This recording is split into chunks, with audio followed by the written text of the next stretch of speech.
नमस्कार दोस्तों, स्वागत है आपका स्टडी विथ वीके सर पर। दोस्तों, अपन ने पिछली कक्षा में चर्चा कर ली थी संस्कृत शब्द की व्युत्पत्ति और व्याकरण शब्द की व्युत्पत्ति के बारे में चर्चा कर ली थी अपन ने। आज अपना टॉपिक है वर्ण विचार। ठीक है, तो आज पढ़ेंगे अपन वर्ण विचार कि वर्ण विचार होता क्या है। ठीक है, तो देखते हैं वर्ण विचार के बारे में। वर्ण विचार,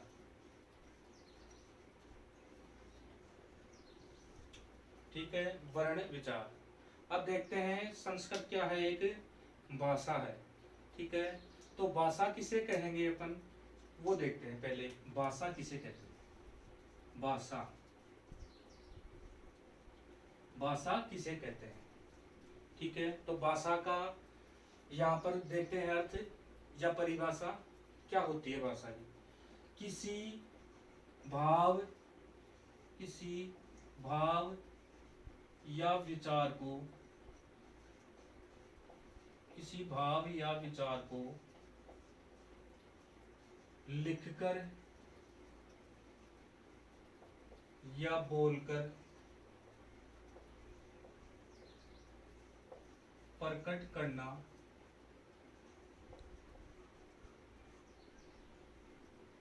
ही भाषा है।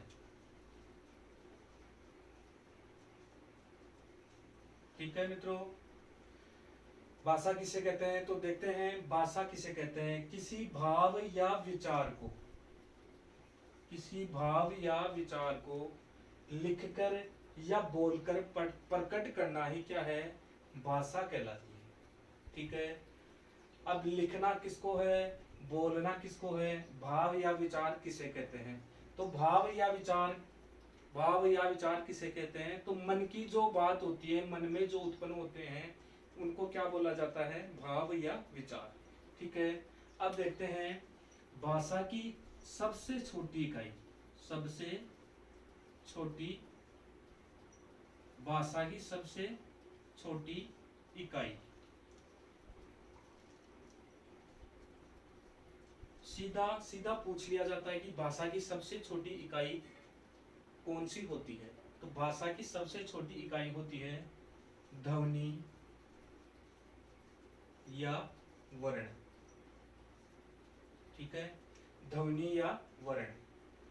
अगर दोनों एग्जाम में दोनों ऑप्शन आ जाए तो प्राथमिकता अपने को ध्वनि को देनी है, नहीं तो वर्ण अपना उत्तर हो जाएगा। ठीक है, तो भाषा की सबसे छोटी इकाई ध्वनि या वर्ण होती है। तो ध्वनि तो क्या हो गई अपनी, मौखिक, ध्वनि तो क्या हो गई, मौखिक इकाई, मौखिक इकाई। और वर्ण क्या हो गया अपना, वर्ण हो गई अपनी लिखित इकाई। तो भाषा की सबसे छोटी इकाई ध्वनि या वर्ण होती है। ठीक है, इसके बाद में देखते हैं भाषा का क्रम होता है। ठीक है, ध्वनि और वर्ण के बाद में क्या होता है, शब्द। ठीक है, शब्द, ध्वनि और वर्ण के बाद में क्या होता है, शब्द। शब्द के बाद में क्या होता है, पद। ठीक है, शब्द के बाद में क्या होता है, पद। पद के बाद में क्या होता है, वाक्य। वाक्य यानी कि वर्णों से शब्द होता है, शब्दों से पद बनते हैं, पद से क्या बनते हैं, वाक्य बनते हैं। ठीक है, यहां तक समझ में आ गया आपको। अब आगे देखते हैं कि ध्वनि किसे कहते हैं, ध्वनि किसे कहते हैं। भाषा की छोटी इकाई होगी ध्वनि। अब ध्वनि किसे कहते हैं, तो ध्वनि मुख से निकलने वाली भाषा की वह छोटी से छोटी इकाई, मुख से निकलने वाली भाषा की वह छोटी से छोटी इकाई जिसके टुकड़े नहीं किए जा सकते, वो क्या कहलाती है, ध्वनि या वर्ण कहलाती है। जैसे मैंने मौखिक रूप में बोल दिया क ख ग, ये क्या हो गया, ध्वनि, ध्वनि की मौखिक इकाई हो गई क ख ग। और मैंने इसको को इसी को ही लिखित माध्यम से लिख दिया, लिखित माध्यम यानी लिपि चिन्हों के माध्यम से लिख दिया क ख ग, तो ये क्या हो गए, वर्ण हो गए, वर्ण हो गए। तो ध्वनि, ध्वनि का अर्थ सीधा सीधा क्या होता है, जिसके टुकड़े नहीं किए, मुख से निकलने वाली भाषा की वह छोटी से छोटी इकाई जिसके टुकड़े करना असंभव है, वो क्या होती है? ध्वनि होती है। और वर्ण क्या होते हैं? वर्ण भी मुख से निकलने वाली भाषा की सब छोटी से छोटी इकाई जिसको लिखित रूप में लिखा जाता है, लिखित रूप में लिखा जाता है और जिसके टुकड़े करना असंभव होता है, वो क्या कहलाते हैं? वर्ण। ठीक है मित्रों, यहाँ तक अपन ने देख लिया। अब आगे देखते हैं शब्द। शब्द क्या होते हैं? शब्द, शब्द क्या है? देखो, शब्द होते हैं एक से अधिक वर्ण। एक से अधिक वर्णों को क्या बोला जाता है? शब्द। जैसे मैंने लिखा हरि, जैसे मैंने लिखा हरि, हरि यहाँ एक से अधिक शब्द है, तो ये क्या हो गया? शब्द। मैंने लिखा पठ, पठ लिखा, मैंने लिखा पठ, ये क्या हो गया? ये क्या हो गया? शब्द हो गया। एक से अधिक वर्णों को क्या बोला जाता है? शब्द बोला जाता है। ठीक है, अब देखते हैं पद। पद क्या होता है? पद, पद किसे बोला जाता है? तो पद बोला जाता है सुबंत और तिगंत। सुबंत और तिगंत को क्या बोला जाता है? सुबंत और तिगंत को पद कहा जाता है। पद कहा जाता है।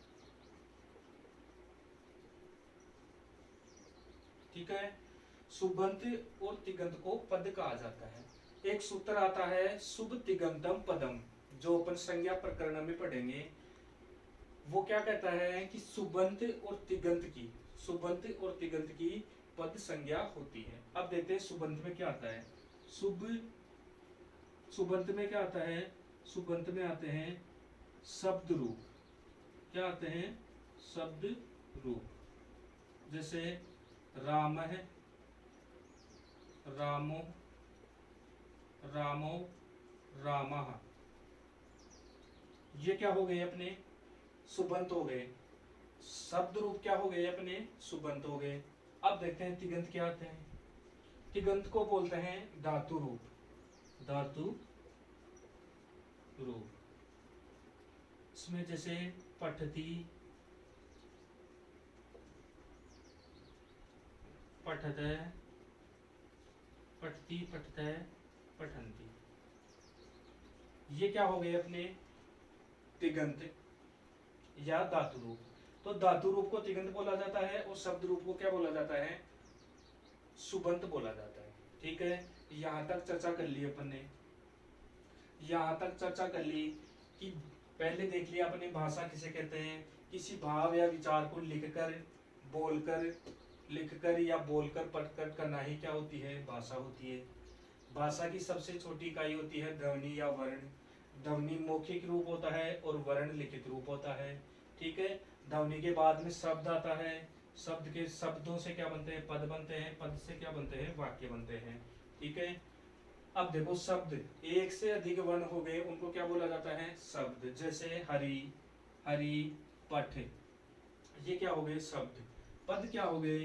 सुबंत और तिगंत को क्या कहा जाता है? पद कहा जाता है। जैसे सुबंत को क्या बोलते हैं? शब्द रूप।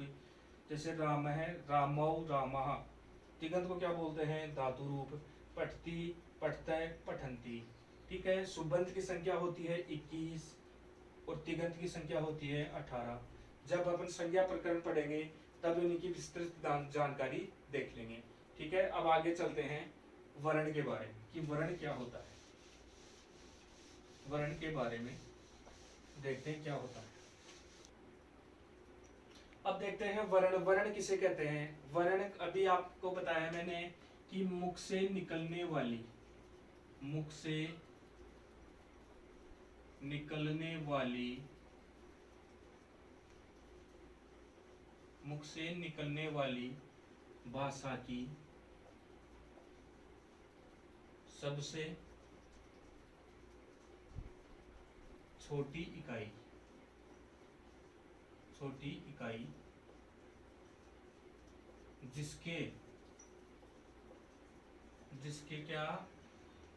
टुकड़े नहीं किए जा सकते, टुकड़े नहीं किए जा सकते।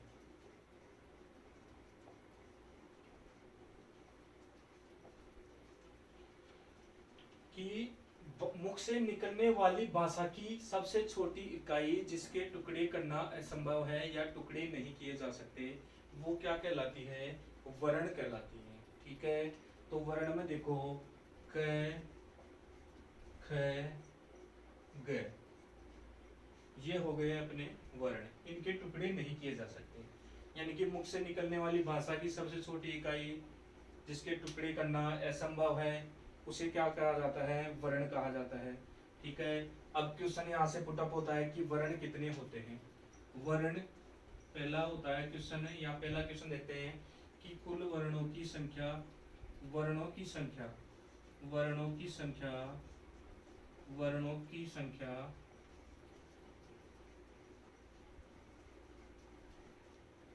कितनी होती है? तो वर्णों की संख्या, वर्णों की संख्या होती है 52। कुल वर्णों की संख्या 52 होती है। वर्णों की संख्या, कुल वर्णों की संख्या कितनी होती है? कुल वर्णों की संख्या होती है 52। ठीक है, अब देखो दूसरा क्वेश्चन कैसे पुटअप होता है।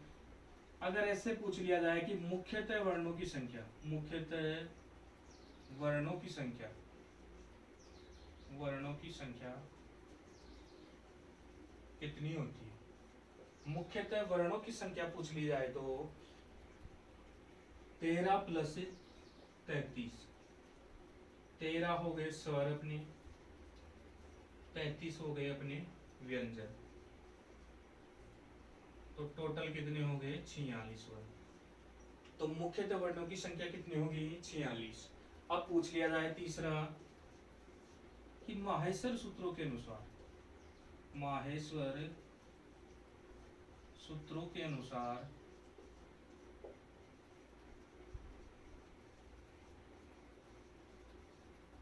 वर्णों की संख्या कितनी है?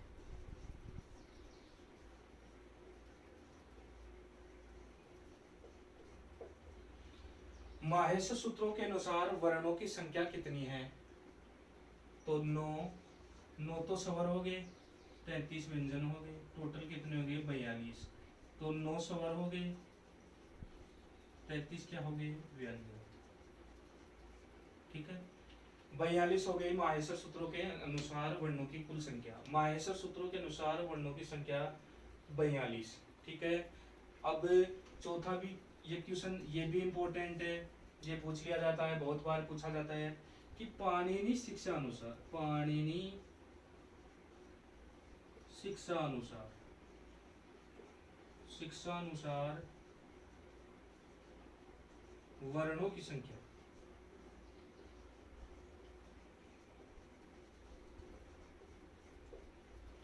तो पाणिनि शिक्षा अनुसार वर्णों की संख्या 63 या 64 मानी गई है, या 63 या 64 मानी गई है। ठीक है, अब देखते हैं कुल वर्णों की संख्या। अगर पूछ लिया आपसे कुल वर्णों की संख्या तो 52। मुख्यतः अगर लग जाए शब्द के पहले मुख्यतः वर्णों की संख्या, तब आ जाएगा 46। अगर माहेश्वर सूत्रों के अनुसार पूछ ले तो 42, 9 तो स्वर और 33 व्यंजन। अगर पाणिनि शिक्षा अनुसार पूछ ले, पाणिनि शिक्षा अनुसार वर्णों की संख्या पूछ ले तो 63 या 64। पाणिनि ने एक वर्ण को विकल्प से माना है, और माना भी है एक शब्द को और नहीं भी माना है, इसलिए पाणिनि शिक्षा अनुसार 63 और 64 मानी गई है। ठीक है मित्रों, अगली कक्षा में अपन चर्चा करेंगे वर्ण के भेद, वर्ण के भेद। ठीक है, धन्यवाद। जयतु संस्कृतम, जयतु भारतम।